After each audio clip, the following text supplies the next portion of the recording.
marshals get here, there's like nowhere to walk back there, but that's okay, it's all good. Coming to the stage now is another dear friend of mine. We've been doing comedy on the circuit for years and years and years and years. He's been my mentor for my solo show. He has his own solo show running right now called Christmas in Bakersfield. Yeah. Not necessarily in Bakersfield, but the show is called Christmas in Bakersfield. He has gigs coming up in Minneapolis, Minnesota, and Portland, Oregon. And he can also be seen in a movie called Eating Out 3, All You Can Eat. I can't wait to see that one. And I guess I can, because it's currently airing on Logo right now. Give it up for my dear friend, Les Kurkendaal.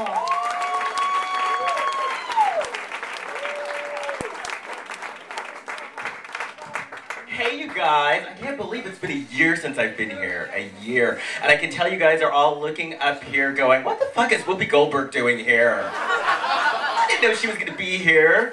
Oh my God, yeah, it's been quite the year. Something very interesting happened to me the other day, as a matter of fact, while I was Christmas shopping a couple of weeks ago. I was shopping over at my local mall, The Grove, up in LA, and I did a lot of shopping, and after I finished my shopping, I got into the elevator to go up to my car. And there just happened to be a woman who just happened to be a different color than I was in the elevator with me. And you know what she did? She looked at me, and she clutched her purse. Alright, now I was insulted because first of all, I think that violence, especially against women, is wrong. Second of all, I think that stealing is wrong. And third of all, the purse did not match my outfit, so I had no use for it. That shit was faux Prada, and it was not touching this cocoa brown skin, no way. No. And you should have seen what the bitch was wearing, alright? She had on a white blouse, a white slacks. She was really red in the face. She looked like a tampon. She did. I speak the truth, people. And you know what? The thing that I found the most insulting, it wasn't the fact that she thought that I was going to steal her money. It was the fact that it was an ugly purse. Come on. Give me credit. Oh, God. Okay. So growing up, my dad worked for the Department of Defense. And so I grew up in Spain. And because of this, we were always the only black family in the neighborhood, and I was always the only black kid in school. And I can honestly say it was never a problem. Well, actually, it was never a problem until it was time to play Star Trek. Yes, I was always stuck being Uhura. Alright, it's so funny because black kids who live in all-white neighborhoods today don't know how good they have it because now there's a lot of Star Trek, so these kids have options.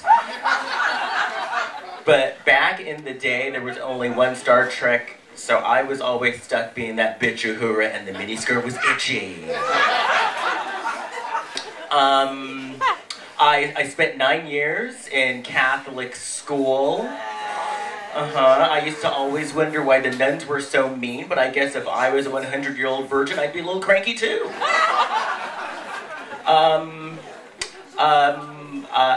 In college, I realized I had a learning disability.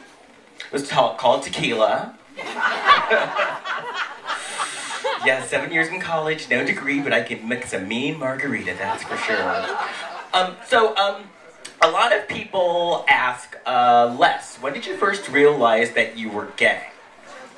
Now, I think that my father realized a lot earlier than I did. I remember being about 7 years old and telling my dad that I wanted to be a ballet dancer. I think that was the first time I ever saw a black man turn white other than Michael Jackson.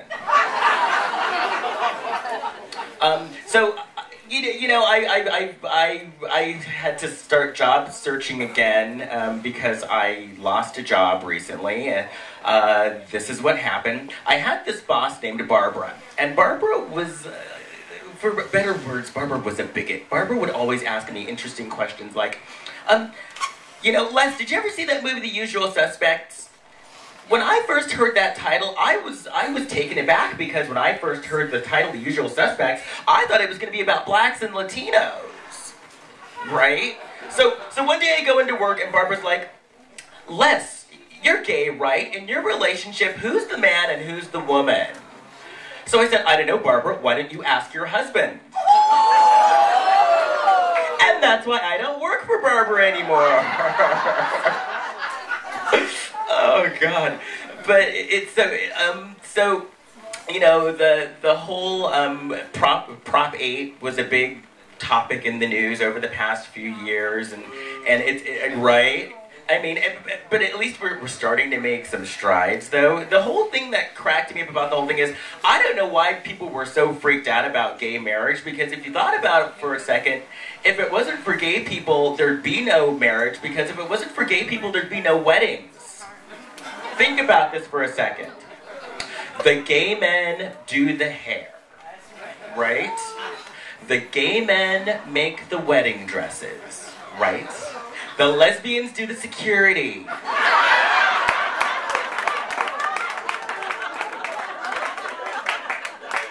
You know, I think that we should not only be allowed to get married, we should get the fucking employee discounts.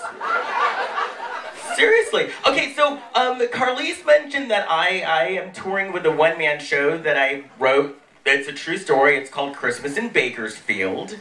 The story is about how my boyfriend, who happens to be Caucasian, brought me home to meet his family for Christmas, but he forgot to tell them that I was black.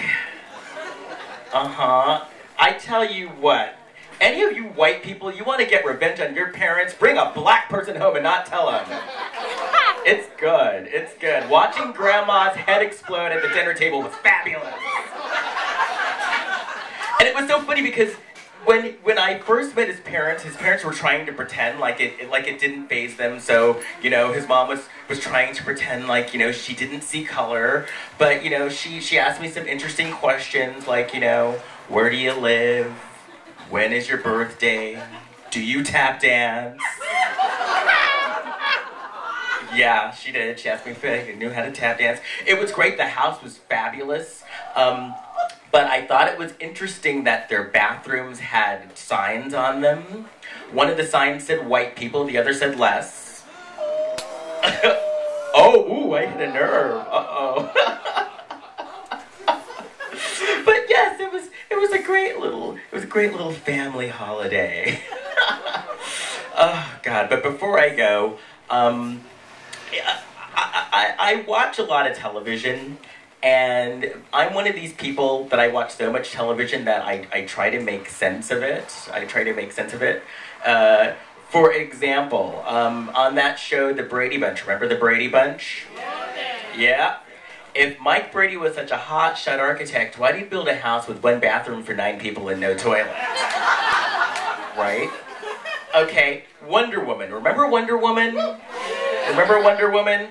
Okay. When Diana Prince spun around and turned into Wonder Woman, what the hell happened to her purse? Think about it. Diana Prince, she'd be chasing the criminals. They'd go into the alley. She'd go into the alley to spin around and turn into Wonder Woman. She'd take her glasses off. She'd leave her purse on. Where did it go? Okay, on Murder, She Wrote. You guys remember Murder, She Wrote? Remember Angela Lansbury, Jessica Fletcher? Was that bitch the Grim Reaper or what? All right, Jessica Fletcher would go to a party, and someone would drop dead. Jessica Fletcher would go to the supermarket, and someone would drop dead. Jessica Fletcher would stay at home, you know, a friend would come to visit her. Her friend would drop dead. My question is, how the hell did she have any friends? Seriously, I mean, wouldn't that bum you out if you were throwing a dinner party and Angela Lansbury for Murder, She Wrote showed up? It's like, uh-oh, that Jessica Fletcher bitch is here. Someone's gonna drop dead. And then the question of all questions. On Gilligan's Island, did you have a crush on Ginger because she was the glamorous one? Or did you have a crush on Marianne because she was the cute one? Marianne, I hear some Mariannes, I hear some Gingers. I hear the professor. Yes, Russell Johnson was quite cute, but you know what? I had a crush on Mr. Howell because he was the rich one. My mama didn't raise any dummies. And that's my time. Thanks, you guys.